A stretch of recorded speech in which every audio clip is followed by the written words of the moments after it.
Awesome. Welcome in, guys. We're here at the Neat Truth. I've got the man, the master distiller right here behind the Hard Truth. Really excited to have him in here. I know they've had some really inclement weather up in the area. The fact that he was able to get down here speaks volume. Really excited to sit here with him tonight and kind of pick his brain and, go over a little bit about, the man behind the label here. So tell us a little bit about it, man. Tell us kind of how things kicked off. Yeah. I've read up a little bit. I know you were working, I guess, briefly with the brewery.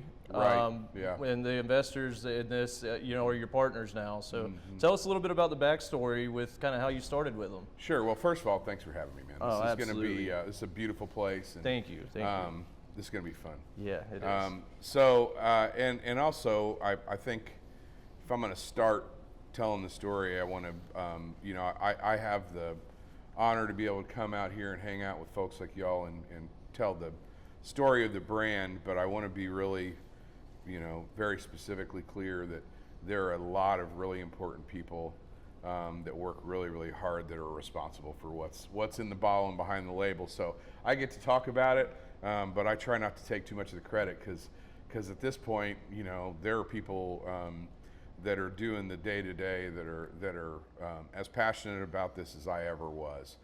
But yeah, so we got started in Little Brown County, Indiana. So it's about 30 minutes east of Bloomington, where Indiana University is, hour south of Indy, hour and a half north of Louisville.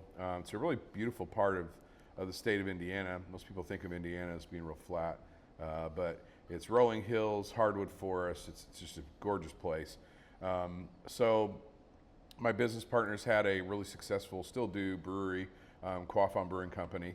And but what I love about them is they are just like thoroughbred entrepreneurs, right? So they just have that drive, and that's something that I've never really possessed just on my own. But what I love is I love the details. I love the specifics. I love quality, and I love creating flavors. So it was a really great marriage of their chops on building a business and adding in the hospitality part of it, which our distillery's really got a big hospitality arm. And then they let me really run wild with what we were going to create in the bottle. So yeah, at the beginning, I was able to create the mash bills with our engineer, determined what our system was going to be on the property.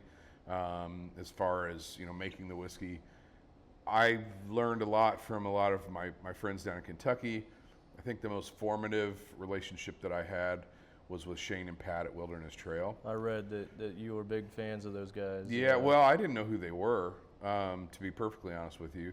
This is before they had released any whiskey. So I was just literally looking at the Kentucky Bourbon Trail and then the Kentucky Craft Bourbon Trail. Wilderness Trail was brand new on there, but whenever I landed at their spot and learned about the sweet mash process, it really altered what we were doing. So yeah, I mean, I think in the simplest terms, we're authentic grain to glass whiskey makers in Brown County, Indiana, and we're winning awards around the world, and we're in 38 states now in distribution, and we have got an incredible distillery experience. So we hosted over 400,000 people at our distillery last year. I can't wait to get up there myself. I know, my partner's been up there, but, yeah. I'm really excited to hopefully, after this, get up there and see you guys and do a part two, on site. There's no hopefully to it, man. You're coming up. I just got to get up there. We're going to have a fun, fun couple days. And I'm glad you mentioned too, kind of passing along, the torch in terms of, what all goes into this, because that's really what this podcast is all about, is really more of the behind the scenes stuff that people don't see. We all go in and we every day we visit and frequent restaurants and bars, hotels, lodging, and there's just so much behind the scenes for hospitality that I think gets unheard. And I really want to kind of bring a voice to those everyday people, not only just entrepreneurs like us, but also, you know, I want to go and talk to the truck driver who's been delivering food around Atlanta for 15 years, you know, and talk about the complications through that and what his perspective on things are, to the janitors and the cooks. And also, there's so many pieces that go into this, you know. We kind of often get the recognition, but without the team around us, you know, we just wouldn't be where we are. Yeah, that's true. And one of the most fascinating documentaries I've seen, I love documentaries, is the documentary on Disney. Okay. And the operations that exist literally physically under Disney World. Yeah. And that's, you know, the reason why you see no trash is because literally the trash goes down into a chute. And so my partners like to bring that up a lot as a metaphor because, to your point, there's so much that goes into making it look easy. Right. And none of it is easy, No, right? no. But I think that really the key is, and we were talking about this last night, actually. I was hanging out with Laurent at 50 North, and I asked him, I said, what's really important for consumers now with so many brands out in the market? And the first thing he said to me was transparency. Yeah. So what I love to tell about our story, and this kind of goes back to what you're saying, is we have nothing to hide at Hard Truth. So when you come to visit us, I want you to meet everyone in the ecosystem. I want you to meet Martin and Derek and Chris and Shalee and everyone in production, because we're making honest grain to glass whiskey. They're working their butts off. And the most important thing is that their buy-in into what we're doing, they really take ownership of it and pride in what they're doing. Right. I've always noticed, no matter whether it's on the sales side, marketing, hospitality, or distilling, if we've got somebody within our fold that kind of loses that, you know, they kind of get the stare and they lose their belief in where we're going, it's not going to last much longer, right? So really creating a culture that makes those people feel, you know, like they're a part of the family and that they're building this along with us, is really important. And it's really important that we take care of that. Absolutely. And let those people raise up. I mean, there's multiple times along the way where, you know, I hired people to do all the jobs I was doing before, and I hired people that definitely did the jobs better than I ever did. Right. And for some people that can be intimidating, but I think the only way you're going to really lift is if you bring people in. Yeah, and noticing that, I mean, me and Brandon have a lot of conversations about that, and there's just certain things that you realize, like, you're doing a disservice to the company by trying to keep on, you know, taking the task on when there's somebody better fit, you know, to handle it. Or worse than that, gatekeeping. Yeah. I mean, you know, if you get somebody in that's gatekeeping. So, you know, really, that was one thing that Shane and Pat at Wilderness Trail said to me. I asked them, I said, so as we grow and I'm hiring distillers, like, what should I look for? And they said, hire people that are good with their hands and have a good work ethic. They don't need to know about distilling. You can train them on that. Right. Because a lot of the folks that I met there were actually, you know, worked farms before they came to be distillers. And then he said, give them a lot of space around their work. You don't want busy distillers, because when you're working, especially with a continuous column, their decision, you know, when you make a decision and change a value on the column, it could take a full 45 minutes to an hour for you to really see what that change did to the way you're making whiskey. So you can't overcorrect. Right. If you're busy and you're filling barrels and you're trying to get the guy at the back, the FedEx guy, and doing this and that, you can really make some big mistakes. So he said, give them space around what they're doing. And then they said, you know, pay them well and treat them like family. So that really stuck with me a lot. And I'm really proud to say that, you know, right now on our distillery floor, that like the top 3 or 4 people that are running the distillery floor have been with us from, they were employees 2, 3, 4, and 5. Right. And tell us when was the inception of the company? When did it start? So we really started in 2015. So in 2014, the Indiana legislature made a new law that if you were a brewery or a winery in good standing, you could co-locate a distillery. And it was a pretty nominal fee, and obviously you had to go jump through all the hoops, but really it was low barrier entry. But you had to have proof that you knew how to properly make good beverage and safe. And I guess having the brewery made that pretty simple. Yes, really easy. So we were one of the first probably 5 or 6 licenses that went through. So that was 2015. We actually took over. My pilot system was taking over an old, really kind of cobbled together brew system. So my initial system, I couldn't even process corn. So the first few mashings that we made were malt whiskey. They were 100% malted barley. Okay. But on that system is where, I developed the first vodka, gin, white rum. Man, that coconut rum that you guys make is fantastic. Thanks, man. Yeah. Appreciate it. I'm not a big, flavored rum person, but when I first met Maddie, she had brought a bunch of bottles in, and we were doing a tasting actually for another event, and she just happened to pop in, and she had all these bottles in her car, and she came inside, and we sat right here at the table, and she quickly became the attention of the entire thing. Right. She was pouring samples out for everybody, getting them really interested, telling a little bit of the story, but she busted out that coconut rum, that toasted coconut rum. And she was like, "You just have to try it." And I was like, "Oh my gosh!" Like the viscosity on that, like it's amazing. Thank you. It was really, really good product. So well, we made a determination early on that we really, sometimes I think sometimes this talking point is overused, but really, whatever we're gonna do, let's just do it right, or do the best version that we can possibly do, that we're the most proud of doing. And let's have a reason for doing it, not just, this sounds good, let's try to make that, right? Even if it's a non-whiskey spirit, everything we've done has been done with great intentionality. I love it. So it kind of segues into, tell me a little bit. Now, I know that in the article I was reading about you and with the Wilderness Trail connection, tell me what made the decision to go with the sour or with the sweet mash. What factors played into that, and then I know you said you were doing some single grain stuff early on, right? Yes. So tell me, I guess, kind of how we ended up with, you guys are trying to pioneer this kind of sweet mash thing, right? Tell me a little bit more about that and how you landed there. So I think first of all, I'm just like I'm an infinitely curious person. So I'm anything having to do with science or food or beverage, I'm just like one of the most curious sponges that you've ever met, right?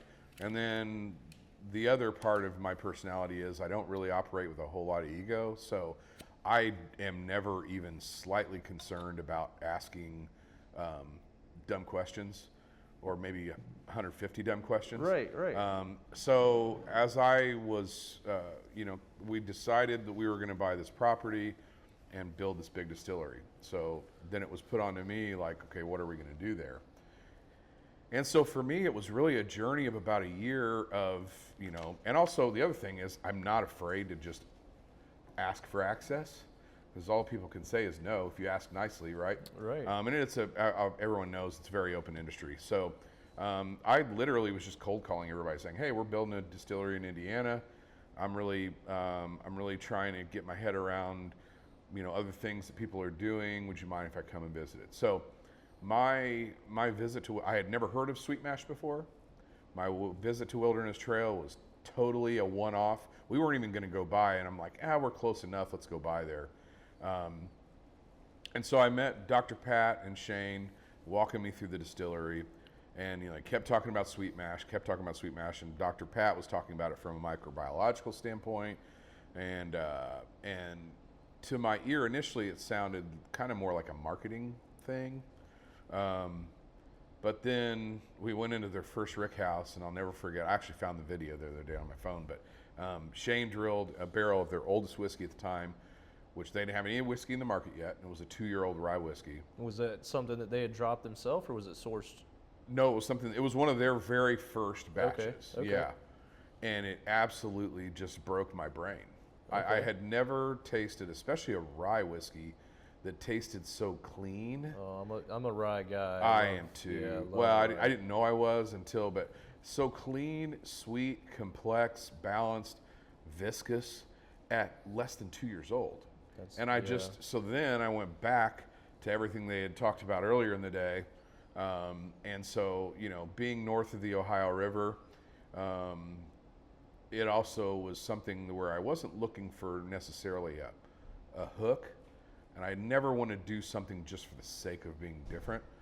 But as I was thinking about, wow, the sweet mash process, you know, that whiskey connects with my palate really well. Right. Like, it really makes me happy. Right. And so on top of that, there aren't that many people doing exclusively sweet mash. Maybe this could also be some sort of, you know, a competitive niche for us in the market. Right. So that really was, that was what set our path forward. But again, and then those guys were amazing resources to me. Super, just answered my texts, my calls, which there were a lot of them. Yeah, and I've heard great things about them too. Yeah, I mean, a lot of people talk highly of them. So Yeah, great guys. Yeah. But really, I probably asked the same kind of question, you know, 100 different ways, because that's the way my brain works. Is I really want to gather a whole bunch of thought on it as I'm forming how I then want to do it. But then, just like if I'm creating a dish, or if I come back from Texas and I want to perfect a brisket like I tasted down in Houston or Dallas, I want to spend a lot of time marinating on, you know, learning a lot of different ways that other people do it. And then, but then for me, once it clicks with how I want to do it, then marching forward in confidence is, I mean, I have zero, you know, questioning or concern after that. So it's funny, one of my partners asked me, first day we were running the big still, October 5th, 2018, and making the first batch of bourbon. And he put his hand on my shoulder and said, "Hey, Bryan, so how many batches do you think before you're going to have something that you want to put in a barrel?" And I looked at him like he had, you know, horns. I was like, "What are you talking about, man? This is..." So really, by the time we ran the still for the first time, now obviously there's always room for continuous improvement. For sure. But we had done all of the intensive work to be ready to do that. Right. At that point, we weren't guessing anymore. Yeah. You know what I mean? And I will tell you that the 18 months that it took from, you know, ordering the still to commissioning it, and all the engineering and you know, dirt work and everything we had to do, was a lot. Well, can you explain a little bit for those that may not know? I mean, the difference in the sweet mash and the sour mash. Sure. You know, So in the most basic terms, sweet mash is fresh water, fresh grain, fresh yeast, every single mash. So that's pretty much, I mean, in simple terms, that's what it is. The difference between that and sour mash, I think I want to be really clear. Most sour mash whiskey producers, sour mashing doesn't mean what a lot of people think it means. So a lot of people think about sour mashing as like almost like a sourdough starter, where you've got this, you know, mother that you're carrying from generation to generation. Right. But the reality is most sour mashing is the waste stream that's coming off the back of your still, which is essentially everything but the alcohol. So it's the yeast, the grain, the water, what was in the mash minus the alcohol, that usually goes out to feed cattle. What they found was in the old distilleries, when they were having problems with bacterial contaminations in the distilleries because of open fermentation, that if they acidified the next mash in, made it lower the pH, that they could protect that mash from bacterial contamination.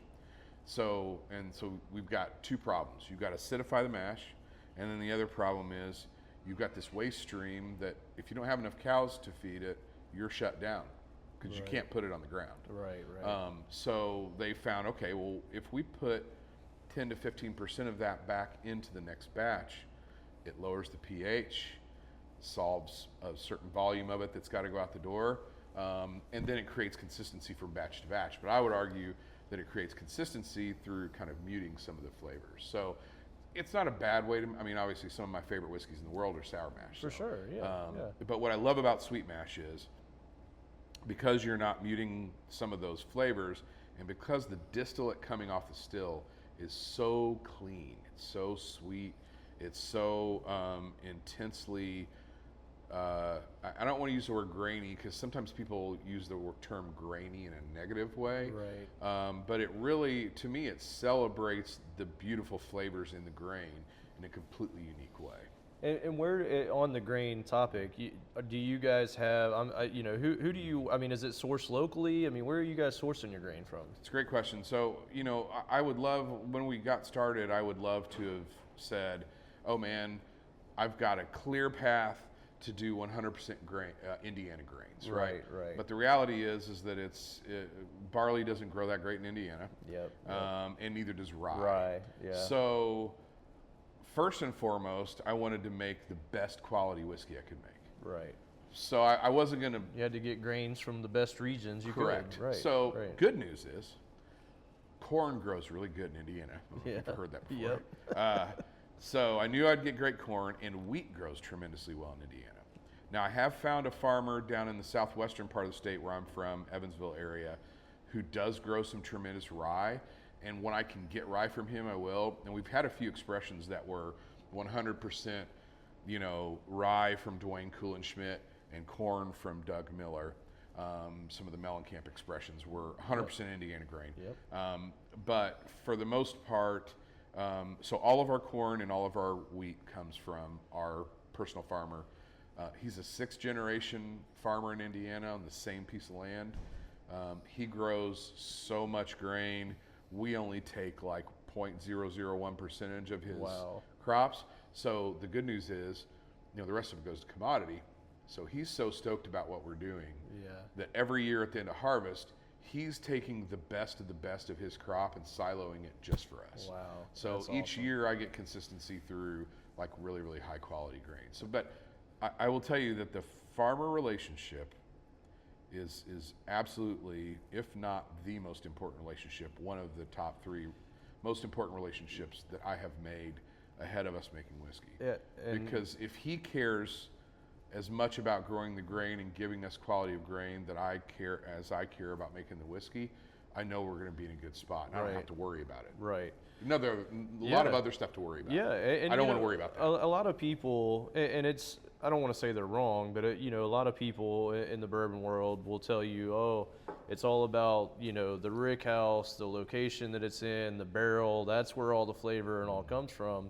And this is kind of where I come to what I told you earlier, kind of what the podcast is about is, I would love to, and I don't know if this is a possibility when we come and visit, to maybe go to the farm, Absolutely. to walk through the grain farms with the farmer and talk to him, because I truly do believe that that's where it all starts, right? And the grain, it matters just as much as everything else. The rick houses, the barrels, all that stuff. I know that those are kind of the character building, if you will, for the flavor profile. Mm-hmm. It maybe comes from there, but I think that the grain does matter just as much. And like you said, if he cares just as much and you're getting cream of the crop, the best stuff he has on his farm, right?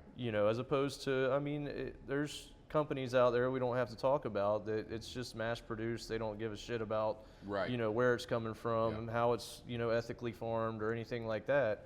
And I am a firm believer, and I do, from the very first time I tried your products, and every one of them I've tried so far, you can taste, like you said, the cleanness in it. I mean, it's, you don't, now I'm a rye guy, I do like some kick, and I almost get disappointed I don't get more bite sometimes on the rye because it's just so smooth. Right. Yeah. So yeah, I mean, that's interesting, and I'm glad you mentioned that, and that's really awesome that you guys have such a great relationship with him, and I would absolutely love to get out there when I do come. So I will tell you, I'll be fair warning, Doug, when I say he's passionate about what he does, I mean really passionate. So be prepared.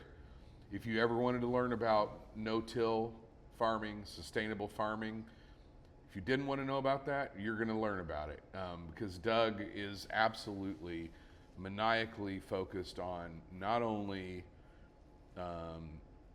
taking care of the land that his 5 generations before him passed down, so responsibly working that land, but also growing the best grain.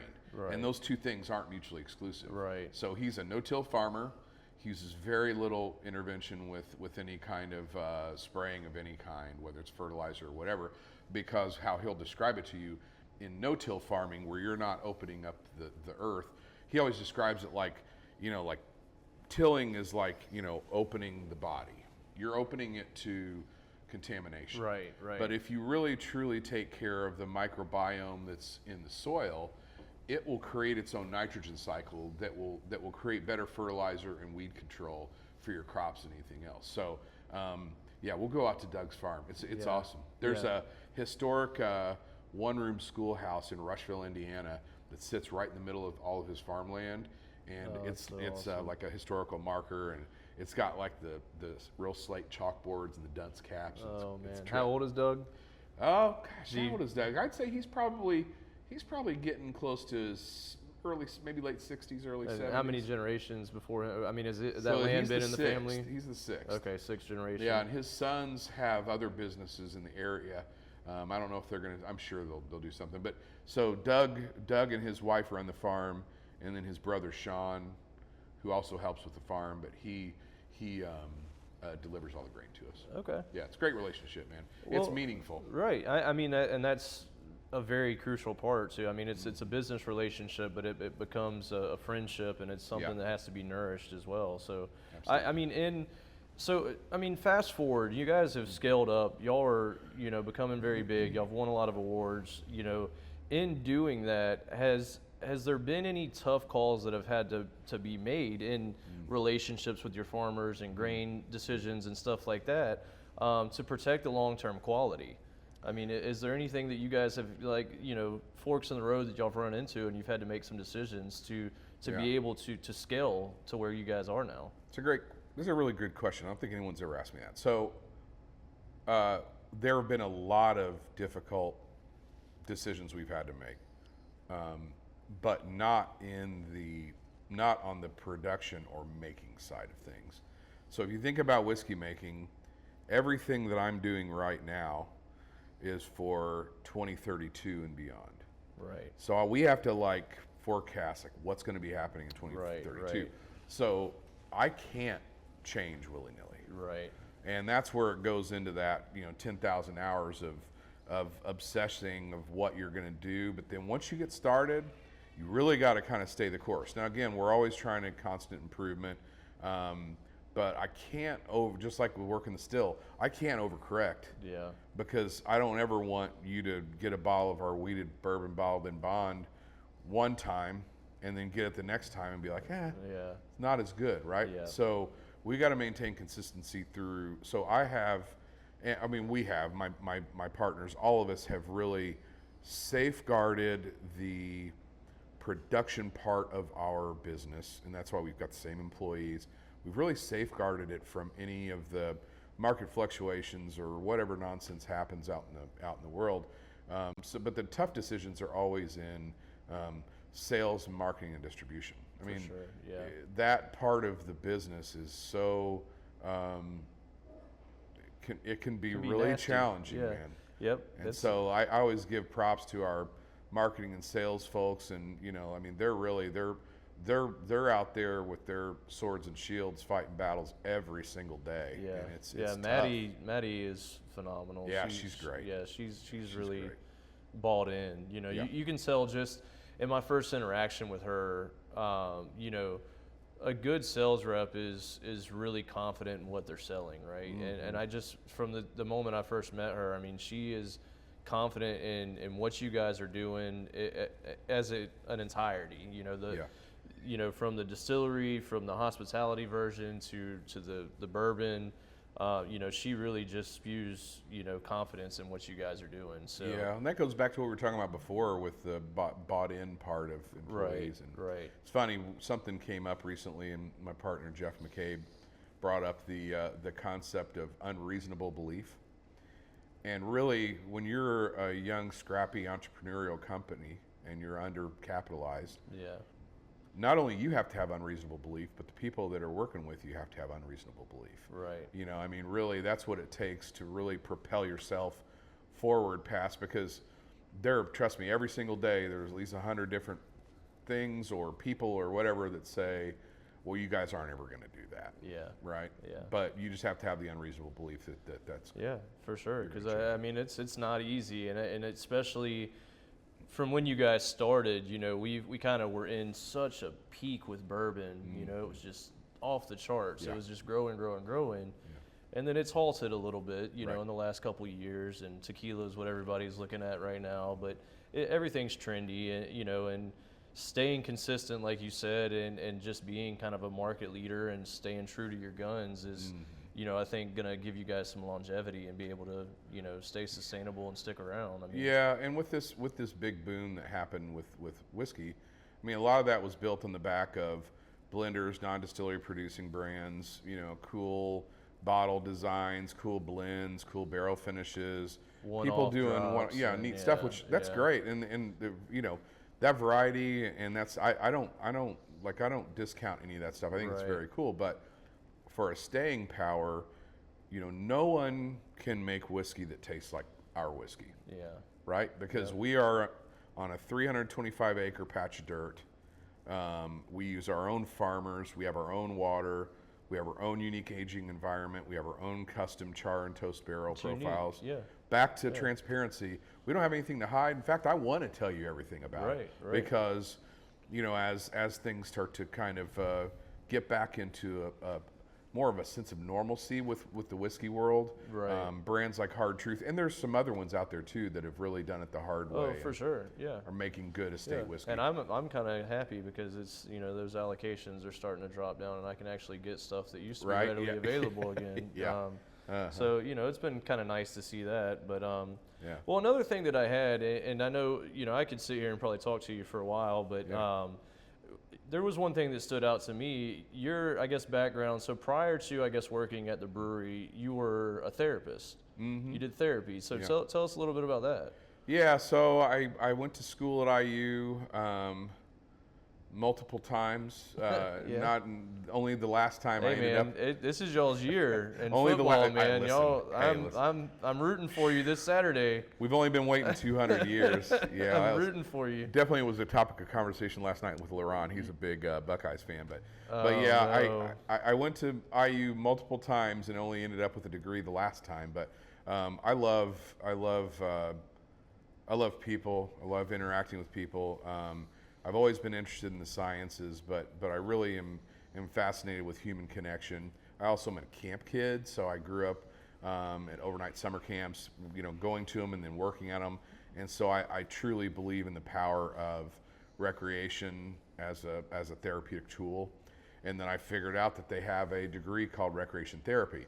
Now recreation therapy has been absorbed by OT or occupational therapy as a profession. Right. So essentially, my degree in recreation therapy would be what would equate to a 4-year degree that then you would take to go to graduate school for OT as a practitioner. And then, I worked with adults and children with developmental disabilities for a while I was in college. And then once I graduated, I worked for the Mental Health Center in Bloomington, Indiana, with adults with persistent mental illness, and it's a wonderful. It's like kind of like a teacher. It's a wonderful profession, and I think certain people are built for it.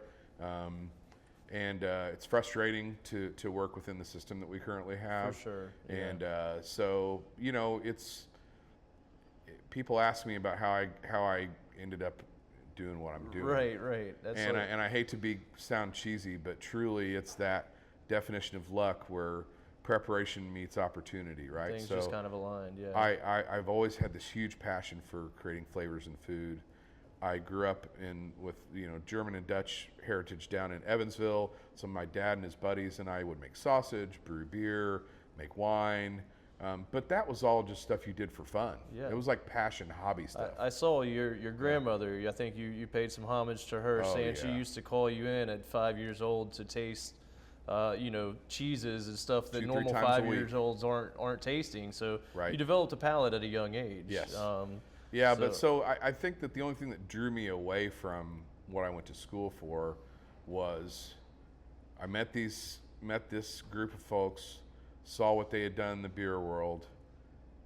I had never in a million years thought, Bryan, you're going to take your passion for, cooking and brewing and winemaking and distilling, your hobby passion, Right. and turn it into a career. I don't have the guts for that. I'm not someone that thinks in that entrepreneurial way. So it wasn't even something that I had to like shelve. I just Right. never even thought it was a Right, possibility.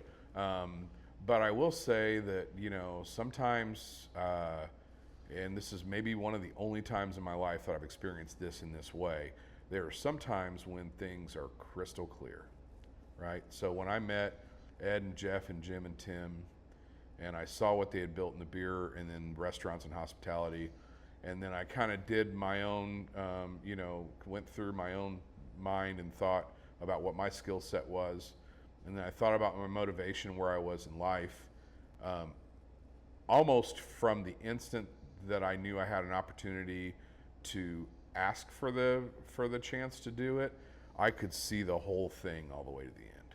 Nice. So from the beginning, I knew that we had as good a shot as anybody to be the next American heritage whiskey brand. And again, that's not out of some sort of bloated confidence.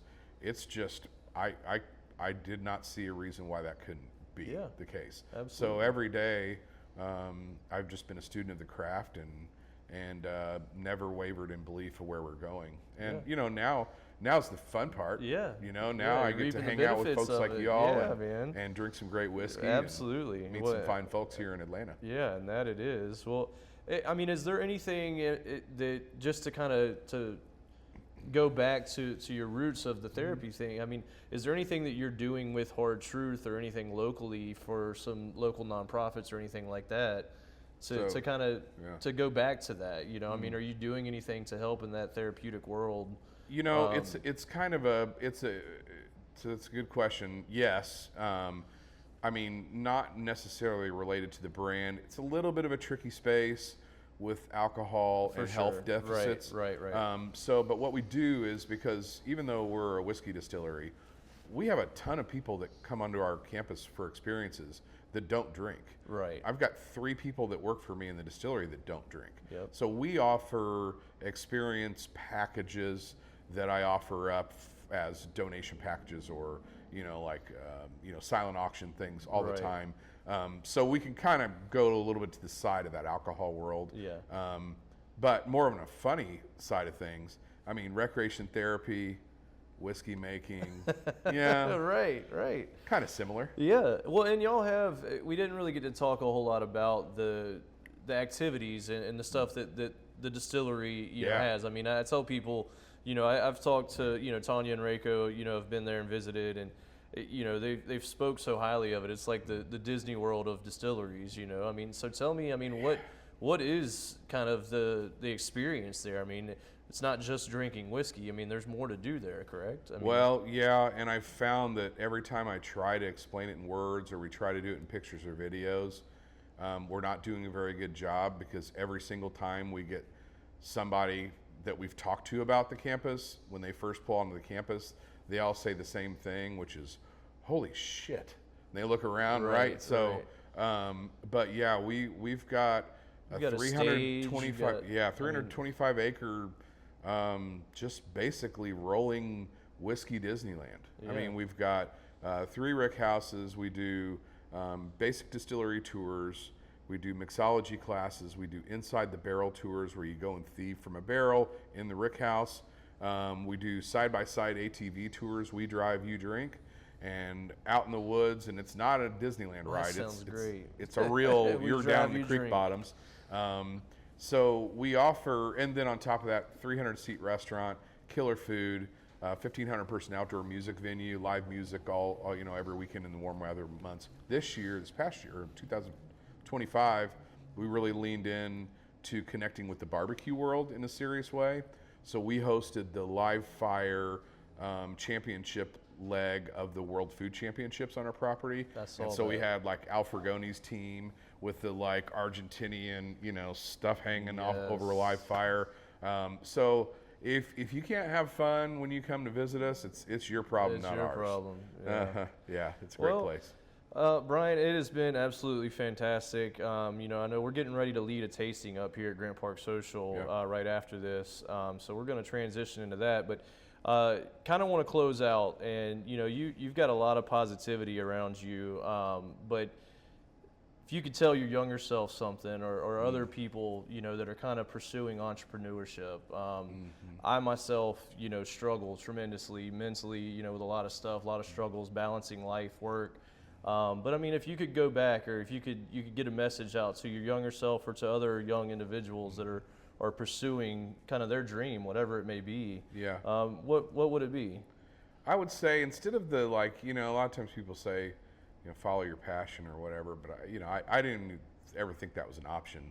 But what I did do along the way that has helped me tremendously now is I always kept feeding my passions. So for me, and because I'm a big guy that believes in recreation and leisure and off time, and that part of our lives as human animals is extremely important. So I think that I would say that, as people, wherever they're going through school and, young adult life and professional life and family, never stop feeding your passions and the things that you really love, even if they always stay that. Those things are what makes life, interesting and great. And then maybe one day you can turn it into a really cool career at 40 years old. Yeah.